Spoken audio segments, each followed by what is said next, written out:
Estamos no Palácio de São Cristóvão, no Rio de Janeiro, a sede do governo imperial. É julho de 1824. O sol da tarde banha a sala do trono, enfeitada com tapeçarias e brasões que narram a história da família real portuguesa. Dom Pedro I está sentado no trono, vestindo o uniforme militar, adornado com medalhas e fitas coloridas.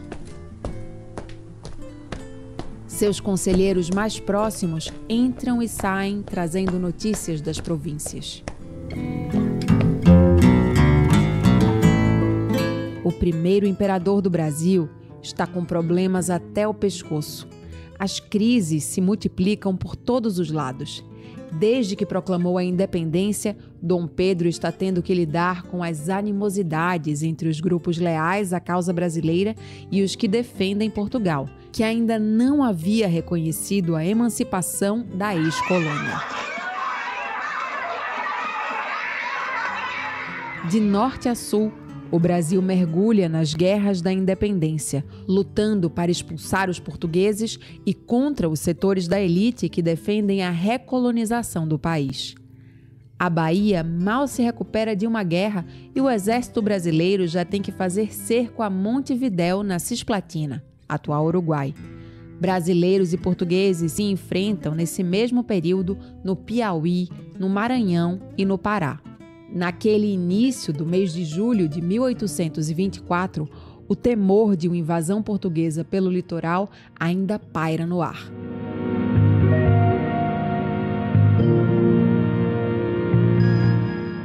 O Brasil recém-independente é um terreno fértil para embates políticos e revoltas populares. A dissolução da Assembleia Constituinte e a proposta de um poder moderador centralizado nas mãos de Dom Pedro apontavam o caminho absolutista para onde o governo seguia, se distanciando dos ideais de liberdade e republicanismo que inspiraram muitos povos da América Latina.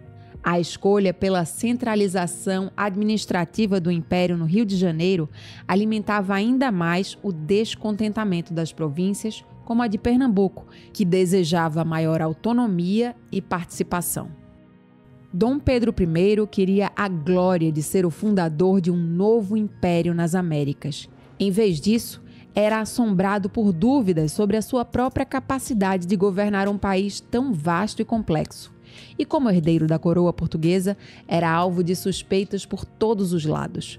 Comparado a outros líderes da independência latino-americana, Dom Pedro se via em desvantagem.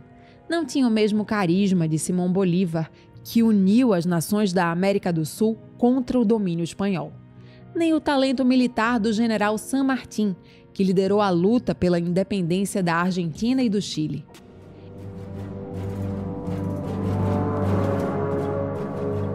Eis que então, um dos auxiliares do imperador entra na sala.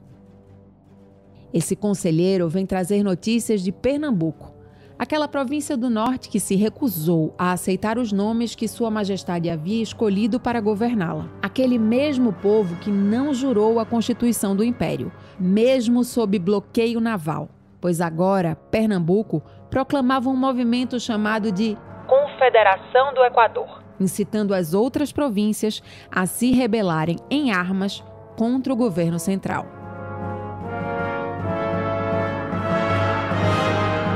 Um murmúrio de surpresa percorre a sala. Dom Pedro franze a testa numa expressão de fúria contida. A mesma província que havia feito uma revolução para criar uma república em 1817, pondo em xeque o poder de seu pai, o rei Dom João VI. Agora, desafia o poder dele, Dom Pedro, o imperador do Brasil. O que ele mais teme é que um movimento separatista ameace a unidade do território.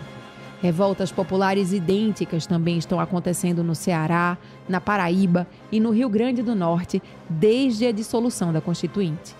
Ele se questiona se essas outras províncias insatisfeitas podem aderir à Confederação do Equador. O monarca está determinado a manter a unidade do império a todo custo, mesmo que isso signifique usar a força para sufocar mais uma vez aquele foco constante de rebeldia. Seus auxiliares aconselham a negociar com os revoltosos, mas ele não dá ouvidos. Manda preparar as tropas para invadir Pernambuco. Dom Pedro começa a escrever de próprio punho decretos com punições severas contra a província.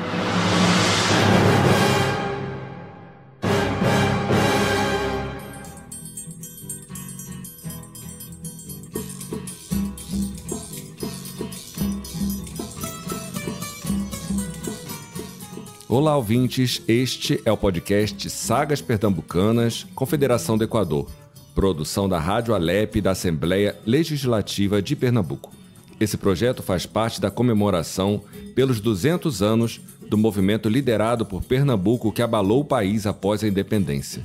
Nos primeiros episódios, a gente resgatou as origens disso tudo e alguns dos principais envolvidos na insurreição. Inclusive, falamos da participação do padre carmelita Frei Caneca, que influenciou a decisão do governo eleito em Pernambuco de não jurar a Constituição feita pela corte do Dom Pedro I. A gente pode afirmar que Frei Caneca foi o principal ideólogo da Confederação do Equador. A gente prometeu fazer um episódio só para ele e vamos cumprir essa promessa. Mas ainda não é nesse episódio de agora. Vamos às nossas apresentações? Eu sou André Zahar e vou dividir essa viagem pela história de Pernambuco, do Nordeste, do Brasil e do mundo com a também jornalista Clarissa Falbo. Olá, André! Olá para você que nos ouve. Fica o convite também para nos acompanhar e fazer parte dessa produção. Nosso site é www.alep.pe.gov.br, pelo Insta @assembleiape e pelo nosso e-mail radioalep@gmail.com. Compartilhe nosso podcast para que essa história chegue a mais e mais pessoas. Esse é o episódio que a gente chama de O Império Contra-Ataca.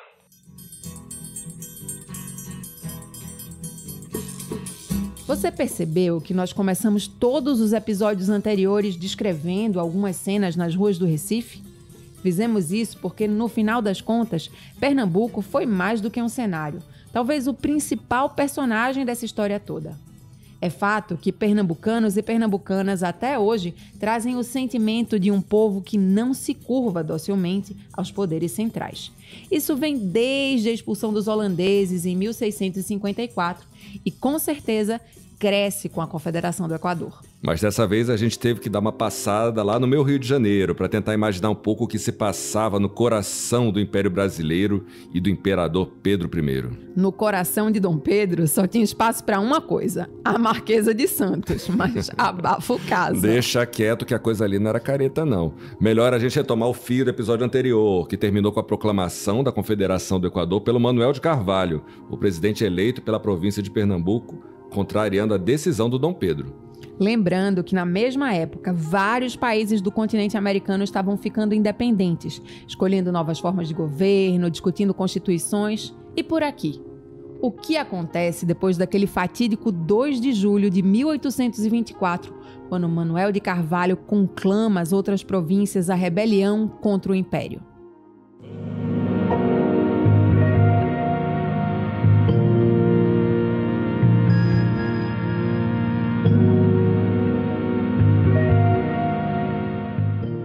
Ao proclamar a Confederação do Equador, Manuel de Carvalho propõe a instalação de um governo independente do Rio de Janeiro. Ele convoca para o dia 17 de agosto um grande conselho no Recife com a participação de todas as províncias confederadas. O objetivo era estabelecer um comando provincial inspirado no sistema federativo dos Estados Unidos e uma Assembleia Constituinte. Pelo projeto de Constituição que começa a ser esboçado, seriam criados 2 poderes, executivo e legislativo. Também estava prevista a criação de um Tribunal Supremo de Justiça. Manuel de Carvalho ainda determina, já em 3 de julho de 1824, a suspensão do tráfico negreiro. O que causa a revolta de proprietários de terra da Mata Sul e comerciantes de escravizados. A gente lembra que em 1817, a Revolução conseguiu formar uma república em território brasileiro. Mais especificamente, em Pernambuco. Coffee, coffee, coffee. Com o apoio de Paraíba, Rio Grande do Norte e parte do Ceará. Mas e agora? Como será a adesão ao movimento?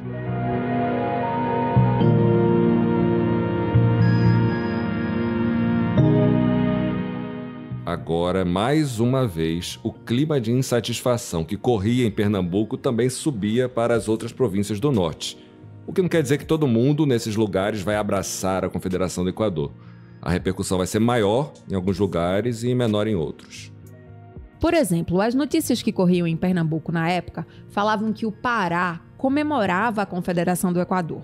No Piauí, o emissário pernambucano tinha encontrado boa acolhida e o governo do Rio Grande do Norte aceitou formar uma liga defensiva com Pernambuco. No Maranhão, 2 vilas, Tutóia e São Bernardo, se envolvem na confederação junto com uma do Piauí, a Parnaíba. O próprio presidente da província do Maranhão, Miguel Bruce, era acusado pelos opositores de ser republicano, a partir de ligações familiares que tinha com Manuel de Carvalho. Bruce tinha inclusive recebido cartas do cearense Tristão de Araripe, que proclamou a Confederação do Equador no Ceará. A gente vai falar logo mais do Tristão. Vamos. Mas essas correspondências que o Bruce recebeu dele eram meio comprometedoras. Indicavam uma aposta de Tristão na inclinação do maranhense a apoiar o movimento. Ficamos curiosos com isso e mandamos um zap para o professor da Universidade Estadual do Maranhão, Marcelo Galves. E essas cartas são cartas em que o Tristão Araripe convoca, as províncias do norte e pessoalmente Miguel Bruce a participarem do movimento. Não há uma resposta de imediato. Nós sabemos que a partir de setembro de 24 o movimento da Confederação do Equador perde forças.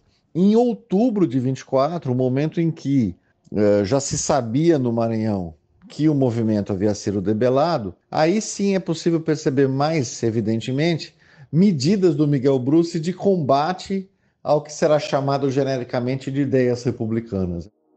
Ou seja, Miguel Bruce, acusado de ser republicano, vai no fim das contas combater os republicanos no Maranhão. Dar uma de isentão. Mas isso não vai dar bom. Já já você vai saber por quê. A gente também passou um zap para o professor da Universidade Federal de São Paulo, a Unifesp, André Machado. Ele é especialista na história do Brasil do século XIX. O professor André nos falou que a Confederação do Equador não foi algo isolado. Outros movimentos e revoltas também contestaram a forma como a independência foi executada, capitaneada por grupos ligados a Dom Pedro. No Pará, esses movimentos tiveram inclusive a participação de indígenas. No Pará você tem movimentos ali em final de 1823, 1824, em que alguns rebeldes tomam as vilas da região e que são considerados facciosos, são registrados na documentação oficial como pessoas contrárias à independência, mas há registros também que eles entram nas vilas e povoados aos gritos de viva o imperador e que eles desejavam lutar pela causa da verdadeira independência. Então, esses revoltosos, que hoje nós sabemos em grande parte eram indígenas, na verdade eles defendem a ideia de que a independência real ainda não tinha acontecido. E essa independência que é articulada no Rio de Janeiro e que tem os seus sócios, digamos assim, no Pará, ela não era verdadeira, que a independência verdadeira era, na verdade, uma revolução, um movimento de grandes mudanças sociais.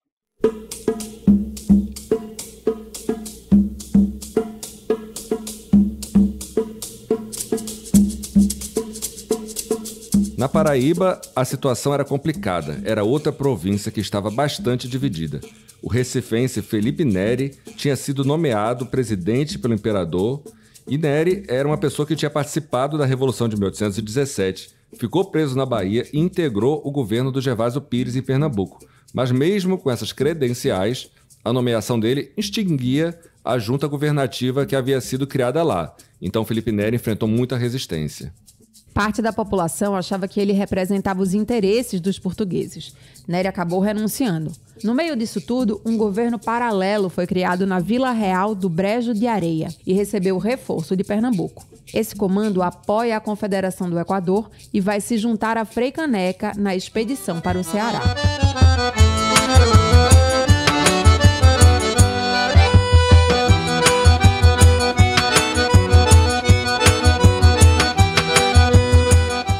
O Ceará, por sinal, é um lugar onde a Confederação do Equador teve grande adesão. Numa escaldante manhã de 26 de agosto de 1824, um pouco depois de proclamada a Confederação em Pernambuco, o Grande Conselho Cearense se reúne em Fortaleza e estabelece uma república. Eles foram mais ousados que Pernambuco, que na Confederação do Equador pegou mais leve no republicanismo. Verdade, já tinham se lascado muito em 1817 por defender mais radicalmente o ideário republicano, né? Tristão Gonçalves de Alencar, Araripe, é aclamado presidente da República instaurada no Ceará. Ele é aquele das cartas comprometedoras para o presidente da província do Maranhão. Por sinal, Tristão era filho da pernambucana Bárbara Alencar, ex-revolucionária de 1817. No seu termo de posse, Tristão jura combater o despotismo imperial e dar a última gota de sangue para manter e ser fiel à Confederação do Equador, que é a união das 4 províncias ao norte do Cabo de Santo Agostinho e as demais que para o futuro se forem unindo debaixo da forma de governo que estabelecer a Assembleia Constituinte. E ele cumprirá esse juramento, como veremos mais adiante. Né? Então, a gente passa a explicar por que o nome desse episódio é O Império Contra-Ataca.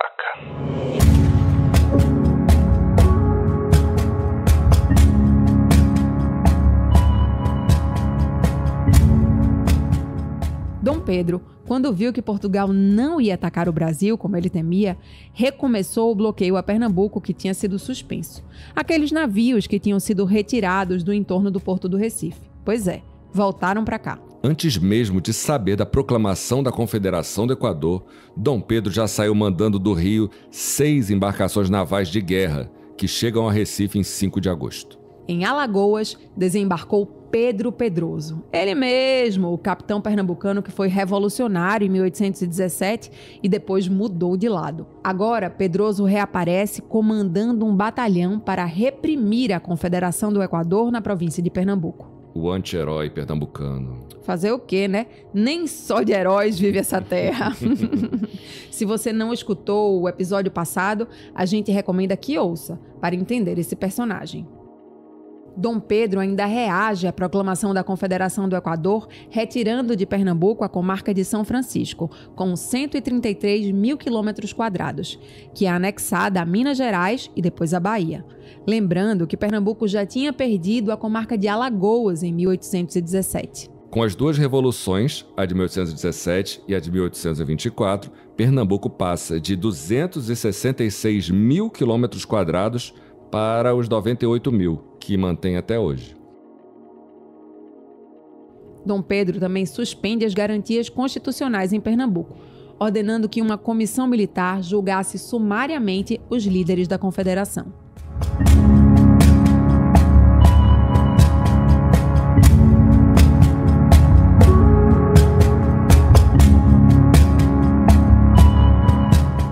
Uma nova divisão naval vinda do Rio de Janeiro chega em 18 de agosto para bloquear os portos da província. Essa esquadra é comandada pelo almirante escocês Lord Thomas Cochrane, o primeiro almirante da Armada Nacional e Imperial. No caminho, a Esquadra Imperial ainda desembarca em Alagoas, pelo menos 1.200 homens do exército para enfrentarem a rebelião por terra.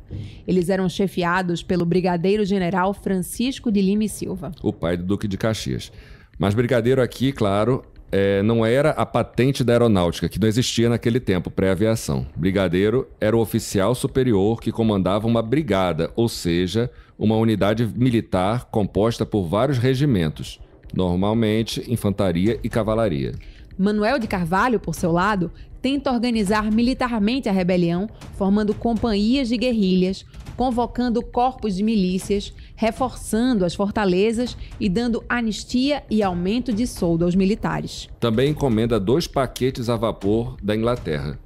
Esses eram navios de uso comercial e não militar, mas seriam usados para comunicação entre as províncias confederadas. Ele pediu ainda 6 navios de guerra aos Estados Unidos, fora os brigues e escunas que Pernambuco já tinha. Quando chega por aqui, o almirante Lord Cochrane se impressiona com a adesão da maioria dos pernambucanos à rebelião. O espírito democrático dos pernambucanos não é coisa com que se brinque. Olha aí, falou e disse Lord Cochrane. O almirante narra o apoio à Confederação do Equador de uma larga porção dos habitantes da Paraíba, do Piauí, do Rio Grande do Norte e do Ceará. Manuel de Carvalho começa uma negociação para tentar cocriar um acordo com Cochrane. Bem isso. Na verdade, ele tenta fazer mudar de lado o Lobo do Mar. Lobo do Mar era o apelido dado a Cochrane por Napoleão Bonaparte. Eles tinham se enfrentado na Guerra da França contra a Grã-Bretanha. Mas esse Lobo do Mar tinha a maior fama de mercenário, ganancioso. Então, o Manuel de Carvalho tenta, digamos, patrocinar Cochrane para virar casaca e apoiar os confederados. E chega a oferecer numa carta 400 mil contos de réis. Mas o Lorde escocês recusa.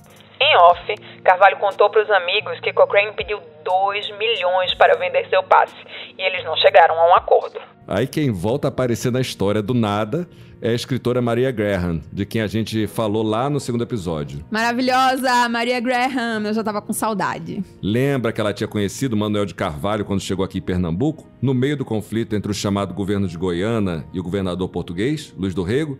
Pois agora ela está de volta, a pedido do Cochrane, para tentar convencer Manuel de Carvalho a se render. Mas essa intermediação não dá certo. Em seu diário, ela diz que esperava poupar o derramamento de sangue. Entretanto, o líder da Confederação do Equador, Manuel de Carvalho, respondeu que só cederia se houvesse a convocação de uma nova Assembleia Constituinte fora do Rio. E que ele estava resolvido a tornar o Brasil livre ou a morrer no campo da glória. Será? Vamos ver.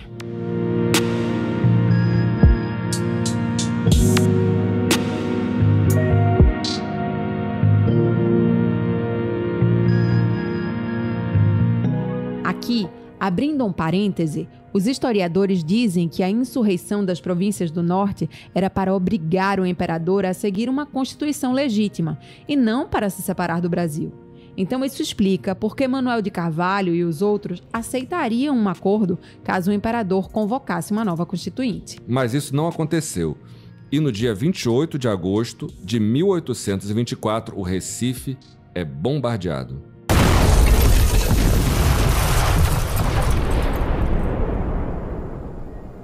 Há uma grande confusão, com mais de 10 mortos, e depois, misteriosamente, Lord Cochrane zarpa do Recife para Salvador.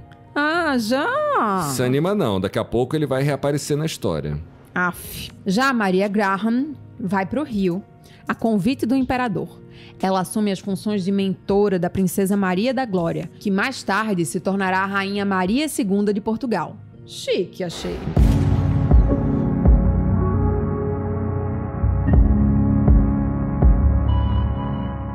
Assim como em 1817, Recife está submetido ao bloqueio naval, agora comandado pelo sucessor do Cochrane, o capitão de mar e guerra David Jewett. E a gente não explicou por que sempre estão aparecendo esses nomes ingleses, Lord Cochrane, David Jewett. O que acontece é que Dom Pedro, após a independência, estava sem marinheiro, porque tinha rompido com Portugal. Então ele tinha que contratar esses mercenários que vinham da Inglaterra. A província também é atacada por terra a partir de Alagoas. De lá estão vindo as tropas do brigadeiro Lima e Silva e as do Paz Barreto, Morgado do Cabo. Também chegam reforços alagoanos, indígenas de Jacuípe e ainda o apoio de senhores de engenho da Mata Sul de Pernambuco, que se mantinham contrários ao movimento. Essa turma toda faz recuar as tropas confederadas comandadas por Barros Falcão, chefe militar da Confederação do Equador e Pernambuco. Eles vão se concentrar nos Montes Guararapes, onde hoje fica o município de Jaboatão, um dos acessos ao Recife. Em 11 de setembro de 1824, o general Lima e Silva chega no engenho Suassuna, também em Jaboatão, e ordena a rendição de Manuel de Carvalho. De lá, as tropas imperiais conseguem dar um olé na defesa que os confederados tinham organizado na Ponte dos Carvalhos sobre o rio Jaboatão e chegam em Afogados, no Recife. Depois dominam o Forte das Cinco Pontas, o bairro de Santo Antônio, e instalam-se no Palácio do Governo. Diante da facilidade do avanço da repressão ao movimento, Frei Caneca afirma que houve traição e que propositadamente a passagem tinha sido deixada desguarnecida para o avanço do inimigo. Mas nem tudo está perdido. As tropas rebeldes reagem a partir de suas posições, nos fortes do Brum e do Buraco, no bairro do Recife, e com seus brigues. Mas a vitória é mesmo das tropas imperiais. Quando chega uma fragata imperial trazendo mais reforços de 800 homens para repressão aos confederados, Manuel de Carvalho abandona a luta e, mais uma vez, como havia feito em 1817, consegue escapar com vida. Parte numa fragata inglesa para exilar-se em Londres. É, né, Manuel? Em 12 de setembro de 1824, após 72 dias, encerra-se oficialmente a Confederação do Equador em Pernambuco. Oficialmente sim, mas as tropas confederadas não desistem da luta. Parte dos rebeldes se retira para Olinda com a ideia de instalar um quartel-general lá.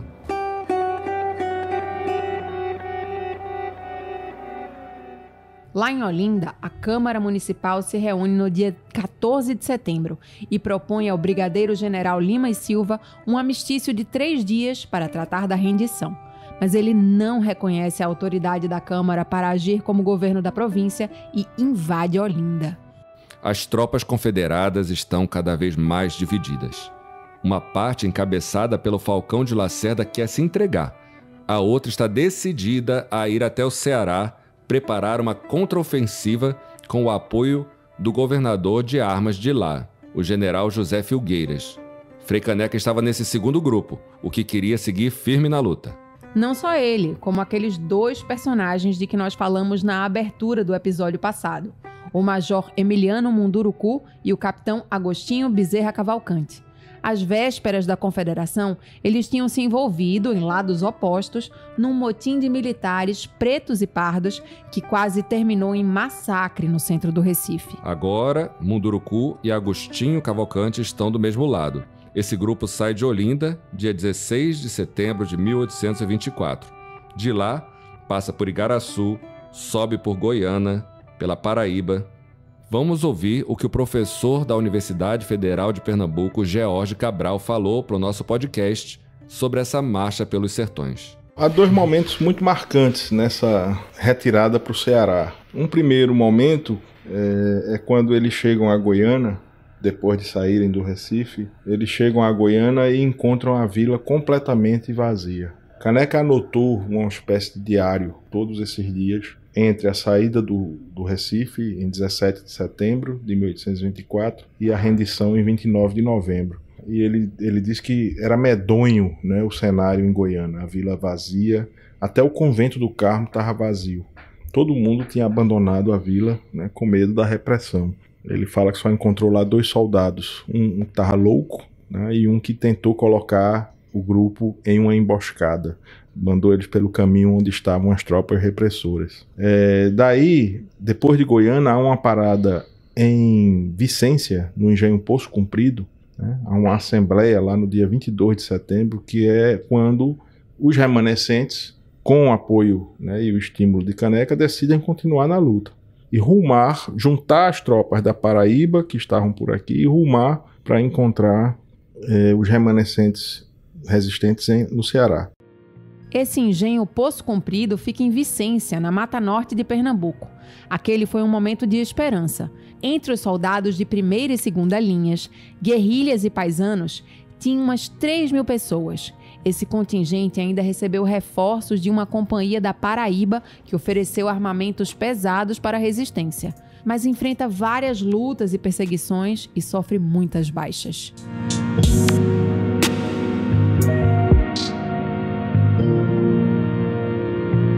No dia 14 de outubro, os confederados recebem um ofício vindo do Ceará, do general José Pereira Filgueiras.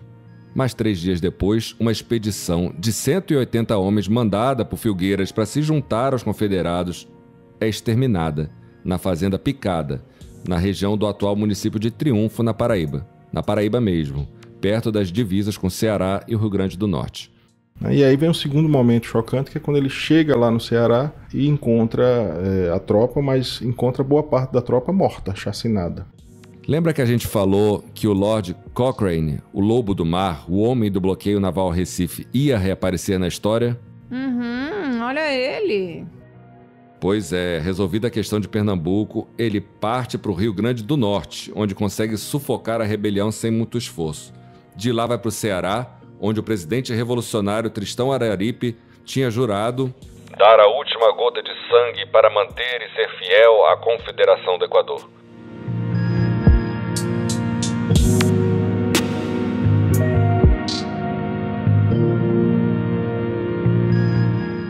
E Tristão Araripe cumpre o juramento. Cochrane chega lá no Ceará em 18 de outubro e Tristão recua para o interior, onde é assassinado no dia 31 de outubro no combate de Santa Rosa. Depois, o Lord Cochrane parte para o Maranhão e chega lá no meio da confusão entre brasileiros e portugueses. Ele próprio assume o comando das armas e da polícia, afasta o presidente Miguel Bruce, que é mandado preso para o Rio, e deixa um interino no lugar. No final das contas, Bruce não era confederado, mas também não era monarquista o suficiente. Depois, Cochrane manda fragatas para resolver os distúrbios do Pará. Lá, como o Maranhão, não tinha havido uma posição clara sobre a Confederação do Equador. Ainda assim, ocorrem prisões de pessoas consideradas simpatizantes ao movimento, entre elas o cônego João Batista Campos. Também foi esmagado o movimento de alagoanos que aderiram à Confederação do Equador, como Manuel Vieira Dantas, em Anadia. Já na Bahia, até chegou a haver resistência. Alguns militares se recusaram a embarcar para Pernambuco e lutar contra a Confederação do Equador. Também ocorreu o levante de um batalhão de negros em outubro daquele ano. Mas era tarde demais. Àquela altura, a Confederação já tinha sido completamente aniquilada. Nesse episódio da Bahia, por exemplo, o Batalhão dos Periquitos, formado por ex-escravizados que tinham sido libertados para lutar contra os portugueses, fez um motim, assassinou o governador das armas que defendia a causa imperial e tomou Salvador. O movimento durou pouco tempo, foi rapidamente sufocado e os líderes foram condenados à morte.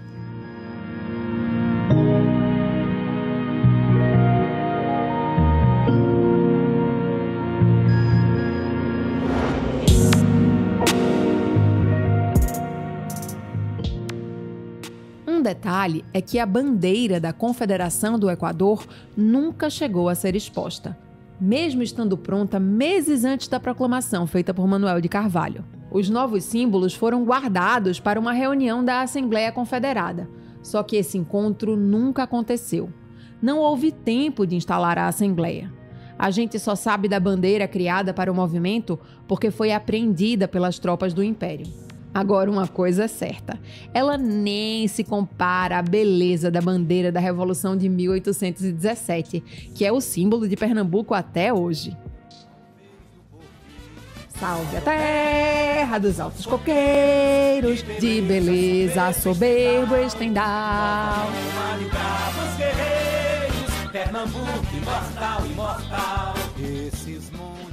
Eita, que a pernambucana se empolgou. Vamos voltar a falar da singela bandeira da Confederação do Equador?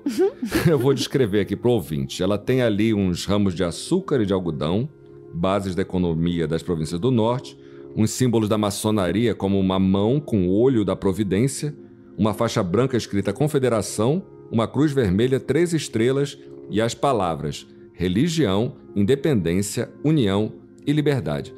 Se você quiser, dá uma olhada lá no Google.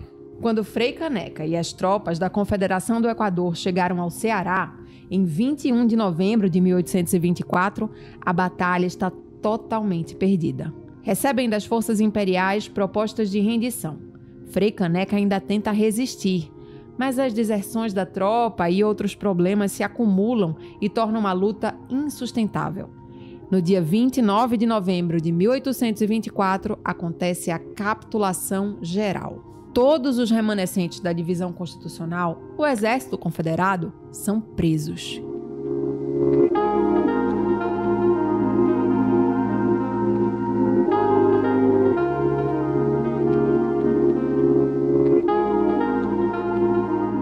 E assim a gente termina o penúltimo episódio do nosso podcast Sagas Pernambucanas, Confederação do Equador.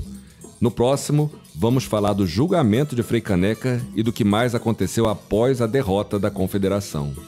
Eita, que esse grande finale da nossa saga pernambucana tá de fazer chorar, creia. Você vai se sentir ali, vendo a história acontecer na sua frente. Vai ter até carrasco vendo Santa no céu. Não dá spoiler. Foi mal. Ficamos por aqui. Está gostando do podcast? indica para um amigo e dá 5 estrelinhas nos agregadores. Deixe seu comentário, diz pra gente qual momento dessa batalha te deu mais empolgação. Nos ajude a espalhar a história. Valeu, meu povo. Até breve.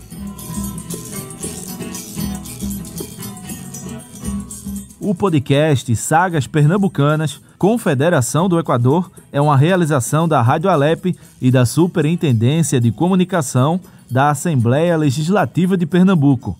A pesquisa e o roteiro são de André Zahar, que divide a locução com Clarissa Falbo, responsável também pela produção. A edição de som é de Danilo Cavalcante e Davi Nascimento, que também assina a trilha sonora original. O projeto contou com a formação em podcast por meio da oficina da radialista Lina Fernandes, promovida pela Escola do Legislativo.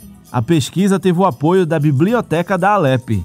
Na vinheta, usamos um trecho da música Cantiga Brava, de Geraldo Vandré. Neste episódio, usamos trechos da música Mazurca Choro, de Heitor Villa-Lobos, por Yamandu Costa e Guto Virte, Morse, de Gustavo Rost, pela Filarmônica de Berlim, Fogo Sem Fuzil, de Luiz Gonzaga e Zé Dantas, por PJ Sanfoneiro. Este programa e demais conteúdos da Rádio Alep podem ser ouvidos no nosso site www.alep.pe.gov.br e nas plataformas de podcast Spotify, Deezer, Google Podcasts e outros. Sagas Pernambucanas, a história de Pernambuco como você nunca ouviu.